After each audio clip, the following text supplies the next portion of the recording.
Un poste de police chinois secret dans la ville de New York est dans le radar du FBI. L'agence déclare vouloir faire la lumière sur cette affaire. La Chine qualifie de condescendant le comportement du Canada lors du sommet du groupe des 20. Et ce, après une confrontation publique entre Xi Jinping et Justin Trudeau. Le Royaume-Uni empêche une entreprise chinoise d'acheter le plus grand fabricant de puces électroniques du pays.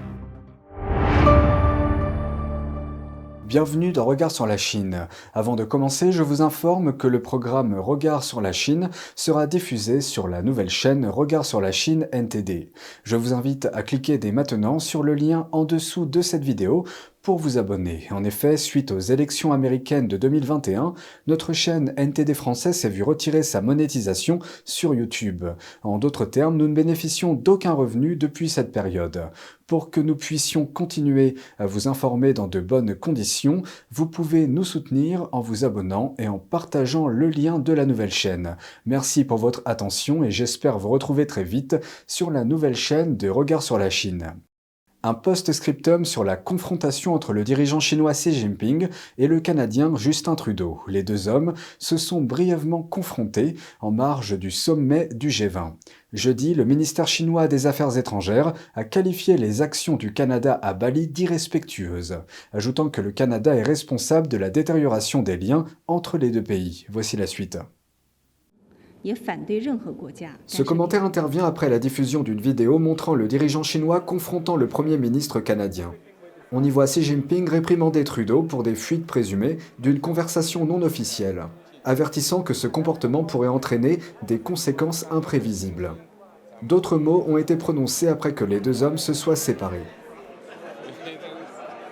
Xi souriait et passait devant la caméra et on l'a entendu dire, naïf d'ailleurs. Alors, qu'est-ce qui a mené à cette épreuve de force diplomatique? La semaine dernière, en marge du sommet, Trudeau et Xi ont eu une discussion informelle. Après cela, le bureau de Trudeau a publié quelques points sur ce dont les dirigeants avaient discuté. Les sérieuses préoccupations de Trudeau concernant les allégations d'espionnage et d'ingérence de la Chine dans les élections canadiennes. Le bureau de Trudeau a décrit cela comme un briefing classique. Mais cela semble avoir contrarié Xi Jinping. Il a dit à Trudeau mercredi que cela ne correspond pas à la façon dont la Chine fait les choses, et que si le Canada continue sur cette voie, il y aura un résultat imprévisible.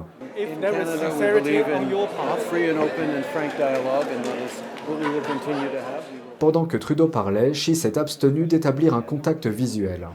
Alors que Xi est accusé de montrer ses muscles à d'autres dirigeants mondiaux, Trudeau fait face à des critiques dans son pays. Dans un message sur Twitter, un sénateur canadien a critiqué Trudeau pour avoir été faible lors de la confrontation au lieu d'aborder, je cite, « une question très sérieuse auquel le Canada est confronté avec clarté, force et action ». Après la confrontation de Xi Jinping et Trudeau, les plateformes de réseaux sociaux chinoises ont apparemment censuré le nom du Premier ministre canadien. Les autorités chinoises sont confrontées à une nouvelle indignation publique. Ceci après que le récent décès d'un deuxième enfant a été imputé à l'application stricte des mesures sanitaires du pays. La petite fille de 4 mois est décédée après avoir souffert de vomissements et de diarrhée sévères. Elle avait été placée en quarantaine dans un hôtel de la province centrale du Henan, en Chine. Sa mère a lancé un appel à l'aide en ligne. En regardant le lit froid de mon enfant, je lance un nouvel appel à tous les internautes et médias. Aidez-moi à obtenir justice pour mon enfant. Selon des articles de presse et des messages publiés sur les réseaux sociaux, il a fallu 11 heures au père de l'enfant pour obtenir de l'aide après que les services d'urgence ont refusé de s'en occuper. Lorsque l'enfant a finalement été envoyé à l'hôpital, les autorités les ont dirigés vers un hôpital situé à 100 km de là. Mais il était déjà trop tard. Sa mort est survenue après que les autorités communistes ont déclaré que les personnes en quarantaine ne seraient pas empêchées d'obtenir de l'aide d'urgence. Au début du mois, un garçon de 3 ans est mort dans le nord-ouest de la Chine. Cette tragédie a également été imputée au retard dans les traitements médicaux en raison des mesures sanitaires imposées pour contenir la pandémie. L'enfant souffrait d'une intoxication au monoxyde de carbone. Son père a tenté d'obtenir de l'aide, mais a été arrêté par les autorités locales. Il a également demandé de l'aide sur les réseaux sociaux en vain. Après le décès de l'enfant, des citoyens indignés sont descendus dans la rue pour protester, mais ont été réprimés par la police. L'ancien président américain Donald Trump promet de prendre la Chine pour cible s'il est réélu en 2024. Trump a récemment annoncé son intention de participer aux prochaines présidentielles américaines. Dans un discours prononcé à Mar-a-Lago, il a mis l'accent sur la rivalité économique actuelle entre les États-Unis et la Chine, qui n'a cessé de croître depuis avant sa victoire en 2016. Il a parlé de la politique industrielle Made in China 2025 de Pékin. Son objectif, transformer la Chine en une puissance manufacturière de haute technologie. Il a fait valoir que son approche America First est la seule à pouvoir maintenir la compétitivité de l'Amérique et empêcher le régime chinois de s'imposer comme la première puissance mondiale. Pour ce faire, il a fait part de son intention de lancer une campagne intégrale pour éliminer la dépendance de l'Amérique vis-à-vis de la Chine et de rétablir les chaînes d'approvisionnement. Revenant sur son premier mandat, Trump a rappelé qu'il avait pris à partie le régime chinois pour ses pratiques commerciales déloyales et son vol de propriété intellectuelle. Et ce, en imposant des droits de douane à Pékin pendant la guerre commerciale entre les États-Unis et la Chine. Il a déclaré « Pour la première fois, la Chine était chancelante et retombait sur ses plates-bandes, on n'avait jamais vu ça auparavant. » Il a poursuivi en disant « Au lieu que les emplois et les usines quittent l'Amérique pour la Chine, ils ont travaillé pour la première fois en quittant la Chine pour l'Amérique. » L'ancien président a également salué l'unité des Américains des deux bords politiques pour faire face à la pandémie de Covid-19 et à sa tension sur l'économie. Pour l'avenir, Donald Trump a appelé à une attitude patriotique face à la menace que représente la Chine.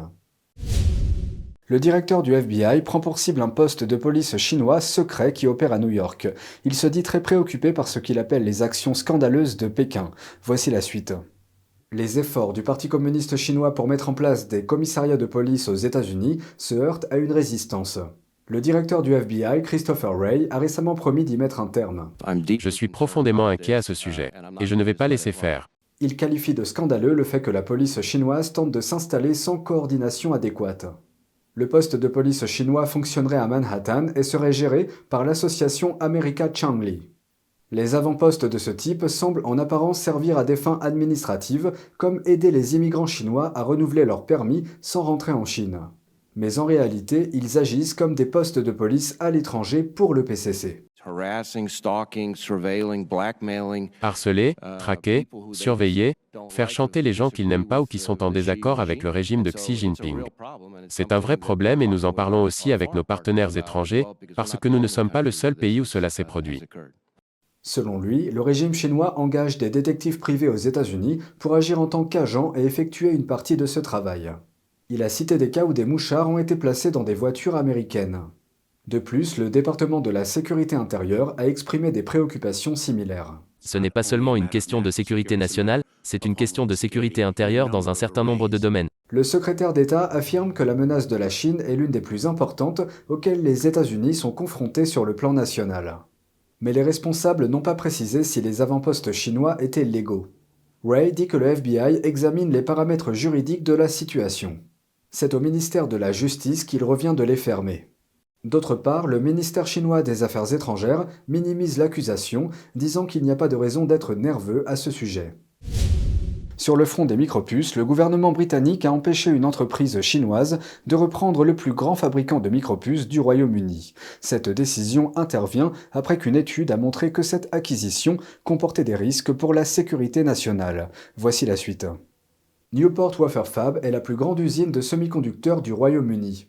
Son rachat par Nexperia, une société basée aux Pays-Bas, pour l'équivalent d'environ 75 millions d'euros, a suscité des inquiétudes. Elle est partiellement détenue par une société chinoise cotée à Shanghai. Le ministre Grant Shapps a déclaré « Nous accueillons favorablement le commerce et les investissements étrangers qui soutiennent la croissance et l'emploi.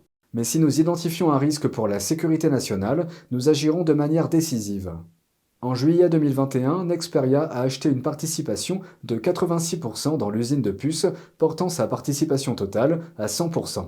L'examen de l'achat a été annoncé plus tôt cette année. Le ministère a demandé à Nexperia de vendre au moins 86% de l'usine de semi-conducteurs galloise dans un délai déterminé et en suivant un processus précis. Nexperia a déclaré qu'elle n'acceptait pas les problèmes de sécurité nationale soulevés et qu'elle ferait appel de la décision. C'est tout pour aujourd'hui, merci d'avoir suivi Regard sur la Chine. On se retrouve demain pour une nouvelle émission. Prenez soin de vous et à bientôt.